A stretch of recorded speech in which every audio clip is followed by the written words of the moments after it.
तो पहला नंबर का क्वेश्चन देखो सब लोग, यहाँ पे दिया हुआ है Anand limited arrived at a net income 5 lakh रुपया for the year ended March 31, 2014। Anand limited नाम का एक कंपनी है, उसने इनकम को अर्न किया है कितना, 5 लाख का, ठीक है क्या। इसके बाद में बोला है depreciation for the year 2 lakh का। इसके कंपनी के अंदर में जो फिक्स्ड एसेट्स है उस पे डेप्रिसिएशन कितना लग रहा है, 2 लाख रुपए। There was a profit 50,000 on asset sold. Asset को बेचने पे उसको प्रॉफिट कितने का हो रहा है, 50,000 रुपए का हो रहा है। Which was transferred to statement of profit and loss account, जो कि पीएल में ट्रांसफर कर दिया गया।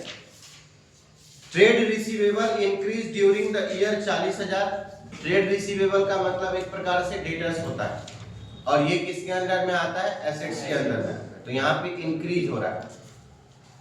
Trade payable also increase. Trade payable का मतलब होता है लायबिलिटी। पेबल वर्ड लिखा है ना, मतलब देना बाकी है, दिए नहीं है, ठीक है। तो 60,000 से लायबिलिटी क्या हो रहा है, बढ़ रहा है। Compute the cash flow from operating activity by the indirect approach. इसका क्या मतलब हुआ कि हमको इनडायरेक्ट मेथड से ये क्वेश्चन को सॉल्व करना है, ठीक है। हमको कंप्यूट करने के लिए क्या बोल रहा है, cash flow from operating activity, ठीक है क्या, ये हमको कंप्यूट करने के लिए बोल रहा है। और डेट कब दिया है, मैंने पहले ही आपको, जब मैं आप लोगों को स्टार्टिंग में फॉर्मेट बता रहा था तो उसी समय मैं आपको बताया हूं कि कैश फ्लो ऑपरेटिंग एक्टिविटी जो बनता है, कैश फ्लो स्टेटमेंट जो बनता है वो सर्टेन पीरियड को बनता है। सर्टेन पीरियड का मतलब एक टाइम फिक्स रहेगा, एक डेट फिक्स रहेगा। तो फिक्स डेट आपका क्या माना गया है, 31 मार्च आपके बुक में दिया हुआ है, ठीक है। ईयर आपका दिया है 2014। इसका फॉर्मेट क्या होता है, पहला कॉलम रहेगा पर्टिकुलर्स का, फिर ये इनर कॉलम और फिर ये आउटर कॉलम, ठीक है। 2 अमाउंट का कॉलम बनेंगे। आपके क्वेश्चन में दिया है नेट प्रॉफिट। भाई मैं पहले आपको फॉर्मेट में लिखाया हूं, इनडायरेक्ट मेथड से जब भी बनाओगे तो सबसे पहले क्या लिखा जाता है, net profit during the year, या बिफोर टैक्स वाला मैं पहले बताया। तो यहाँ पे टैक्स वैक्स का तो कोई बात है नहीं, तो ये आपका क्या लिख सकते, ड्यूरिंग द ईयर।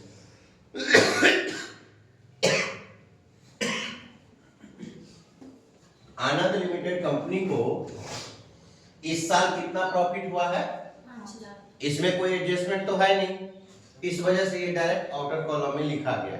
अगर कोई प्लस माइनस करना रहता तो इनर कॉलम में लिखते। यहां तक समझ में आया। इसके बाद इस पॉइंट के बाद में क्या हेडिंग आता है, एडजस्टमेंट फॉर नॉन कैश या नॉन एक्सपेंसेस आइटम, ये आपका हेडिंग हो गया। समझ में आया क्या। इस हेडिंग के बाद में मैंने आपको फॉर्मेट में बताया है कि डेप्रिसिएशन आता है, एग्जांपल के तौर पे बताया हूं ना। मेन फार्मूला क्या बताया हूं, अगर एक्सपेंसेस होगा या लॉस होगा उसको क्या करना है, प्लस करना है। इनकम होगा और गेन होगा तो उसको क्या करना है, माइनस करना है। बात समझ में आ रही है कि नहीं आ रही है, आ रही है ना। तो ये बस आपको फॉर्मूला याद रखना है, क्वेश्चन का कांसेप्ट आपको क्लियर होते चले जाएगा। डेप्रिसिएशन क्या है, एक्सपेंसेस होता है जो कि आपकी वैल्यू को, एसेट्स की वैल्यू को क्या करता है, कम करता है। ये नॉन कैश वाला आइटम है, ठीक है क्या। तो ये आपके फिक्स एसेट्स को कम कर दे रहा है, तो ये आपका क्या है, एक प्रकार से एक्सपेंसेस हुआ। और एक्सपेंसेस को क्या करते हैं, तो डेप्रिसिएशन की वैल्यू आपके बुक में कितनी दी हुई है, 2 लाख। समझ में आया क्या। इसमें प्लस माइनस होगा, इसीलिए कौन से कॉलम में लिखा गया है, इनर कॉलम में लिखा गया, ठीक है क्या। इसके बाद और एग्जांपल में आपको बताया था कि profit on sale of assets, कल बताया था ना एग्जांपल के तौर पे। Loss on sale of assets बताया था ना। तो एसेट्स को बेचने पे क्या हो रहा है, यहाँ पे प्रॉफिट हो रहा है। गेन का मतलब प्रॉफिट, और जब प्रॉफिट होगा तो क्या करना है, तो यहाँ पे 50,000 दिख रहा है प्रॉफिट, इसको क्या कर दो, माइनस कर दो। 2 लाख में से 50,000 चले गया तो क्या बचा, एडजस्टमेंट होने के बाद में फाइनल अमाउंट कहाँ लिखना है, आउटर कॉलम में। क्लियर है क्या। 5 लाख प्लस ये माइनस वाले चीजों को क्या करना है, ब्रैकेट में लिखना है, प्लस वाले चीजों को नॉर्मली लिखना है। ठीक है क्या? दोनों को ऐड करोगे कितना आया? जब ऐड करोगे तो ये टोटल जो आया है इसको क्या नाम दोगे? ऑपरेटिंग प्रॉफिट, क्योंकि क्या चल रहा है, वही एक्टिविटी चल रहा है ना, ऑपरेटिंग एक्टिविटी चल रहा है ना, तो प्रॉफिट भी कौन सा कहलाएगा? ऑपरेटिंग प्रॉफिट कहलाएगा। समझ आ रहा है? किसी को कोई डाउट? ऑपरेटिंग प्रॉफिट, यहाँ पे क्या वर्ड दिया है? Before working capital changes. Changes का क्या मतलब होता है? माइनस। क्या होता है? माइनस। तो माइनस प्लस जो भी होगा, ये वर्किंग कैपिटल का क्या मतलब होता है? जब काम आप कर रहे हो उस समय आपका पैसा लग रहा है, कैपिटल इन्वेस्ट कर रहे हो उस समय में, है ना? तो या तो आप एसेट्स को परचेज करोगे या तो लायबिलिटी को पेमेंट करोगे, यही आपका क्या कहलाता है? Working capital. खरीदोगे या बेचोगे तो प्लस माइनस चीजें होंगी, तो चेंजेस क्या होंगी उसके अंदर में आएगा। समझ में आया? तो ये वर्किंग कैपिटल के पहले का ऑपरेटिंग प्रॉफिट है, इसीलिए यहाँ पे वर्ड क्या लिखा है? बिफोर लिखा है। ये जो प्रॉफिट आया है ये वर्किंग कैपिटल में चेंजेस होने से पहले का प्रॉफिट। अब आएगा चेंजेस। अब देखना जो चेंजेस आएगा वो क्या लिखा है? ट्रेड रिसीवेबल जो है वो इंक्रीज हो गया है, बताया हो ना। और ट्रेड रिसीवेबल जो होता है वो एसेट होता है। क्या होता है? एसेट होता है। ट्रेड रिसीवेबल ये छोटे समय के लिए होता है, तो ये आपका क्या कहलाएगा? करंट एसेट्स कहलाएगा। समझ में आ रहा है क्या? तो जब एसेट्स आपकी बढ़ेगी, मैंने आपको फॉर्मेट में बताया, जब एसेट इंक्रीज होगी तो क्या करते हैं? माइनस। क्यों माइनस करते हैं? उसका रीजन है। तो एसेट बढ़ेगा कब? जब आप खरीदोगे। नहीं समझ आ रहा है क्या?